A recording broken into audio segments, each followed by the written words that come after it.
Now, one of the things you'll find when working in Sub D is that it's so fast and furious that the way of working is really to build and rebuild and rebuild. That's kind of the way to think about it. You build something and then rather than try to fix it, rebuild it. So right here, I've got a twisted armrest here. This whole area is just looking kind of bad. It's really gotten screwed up on me.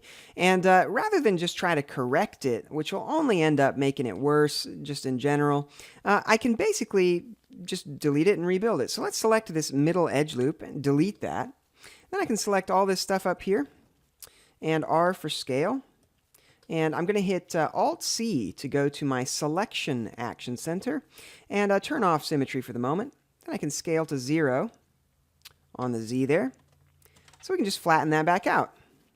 That way it's nice and clean. And actually, I'll select these edges and do the same thing. Go all the way around, scale those to 0 on the Z. Perfect. That should clean that up. And then also, I think I want for this stuff to be pretty flat on the front. So let's take that stuff, scale it to 0 on the Z. I do a lot of scaling to 0 on the Z.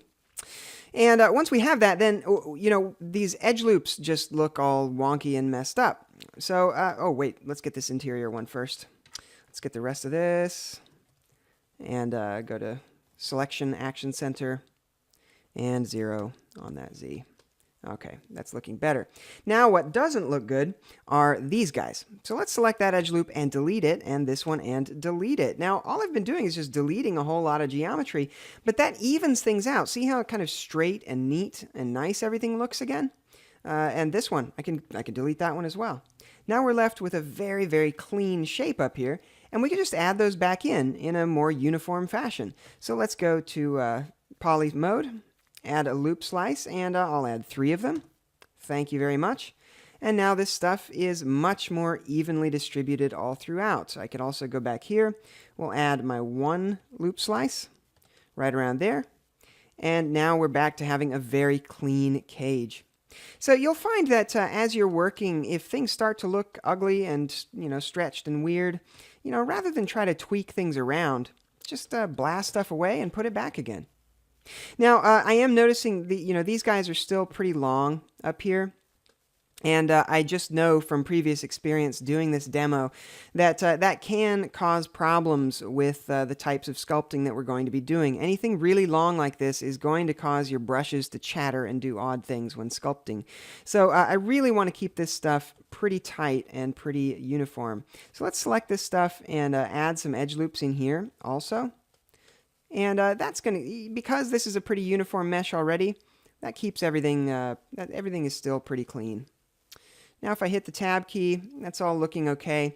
And I think that this is as tight as this needs to be for the moment in order for this to work well.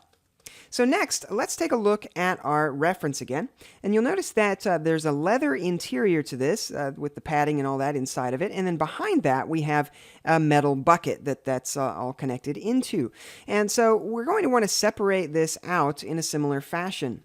So let's select some of these interior polys. I'll use the Shift up arrow to expand. And then I'm going to just manually paint select some of the stuff that's missing here. And we can get this stuff right up to there. And I'm just missing a couple. Now, we can take that and Control X, N for new mesh, Control V. Now, don't forget, our item center is in the wrong place. When you create a new mesh, always make sure to grab it, go to Edit, Center to Bounding Box, Center. And there we go. Now we have 2 separate mesh items. Let's rename this so we know. This one's the seat leather. And we can call this one our seat bucket. And we could select both of those and hit the tab key and see those guys smooth out. Now, the seat bucket needs to look slightly different. It's got sort of a lip running around it. Let's show you a quick way of doing that. I'll hit tab to unsmooth it. Let's hit L for loop to select this top loop. And then I'll go up to select and down to invert, or hit the left square bracket key on the keyboard. That's also a keyboard shortcut I use pretty frequently. B for bevel, click in the viewport, And make sure that Group Polygons is enabled down here. If it's not enabled, we'll be beveling each polygon independently. That's not what we want. Let's go ahead and check that Group Polygons. That way we're doing everything all at once. Pull that in just a smidge. Shift-click to reactivate the tool. And pull in the blue handle somewhat. That's going to give us a little bit of an overhang, or at least the appearance of an overhang there. And escape to drop that stuff. And hit that tab key again, and that looks pretty good. And finally, I think this border doesn't need to be quite so big, but let's select this interior. Well, first let's select these polys, add a loop slice there. Then I can select this interior stuff. I'm just going to move it on the Z and Y axes at the same time here, just to make that kind of pillow inward somewhat. Then I'll do the same thing with our leather. Let's go to the leather layer now. We'll grab this outer edge. I'll do Z for edge extend and click in the viewport. That's created a new edge for us, and now we can pull that back again on that Y and Z axis, and we'll see that kind of pucker inward toward that interior frame. Now, this isn't quite exactly what I'm wanting at this moment. Let me hit escape to drop all that stuff and select both of these. I'm seeing too much gap between them now. It's just too harsh. So let's select this interior leather, and then I'm just going to scale it out. We don't need to be insanely precise with this stuff. This is sub-D after all. The whole point of it is to keep it simple. So we'll get that roughly fitting the way we want it. And that looks okay. Do remember, we're going to be sculpting this anyway, so it doesn't have to be absolutely perfect. So let's go over here, and I'm just going to grab a radial fall off, something like so. W for move, and then I can just tweak this on up until it's fitting the way I want. Yeah, that looks pretty good. Once we sculpt this, I think it's going to look a lot cleaner. And finally, on this edge here, let me unsmooth it for a second. I think I could take this interior edge, and we could probably slide it in some toward our leather. And I'm actually going to pull it out a little bit. Select this edge loop. Let's throw poly loop, and then throw another edge loop in there just to tighten that up. Just harden up that edge a little bit. So with that, I think I'm reasonably happy with this seat. I think this is pretty much what I need, and I'm gonna go with it.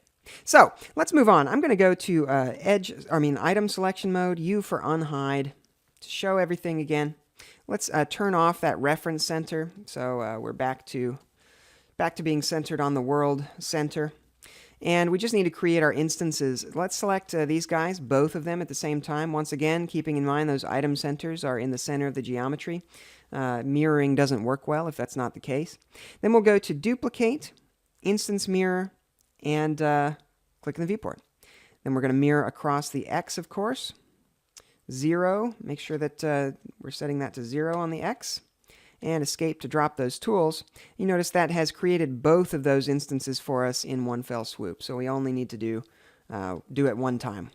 Excellent. So that is our first, that's the beginnings of our seat. And now all that's left really is to talk about sculpting it, adding some shape to this guy. Let's do it.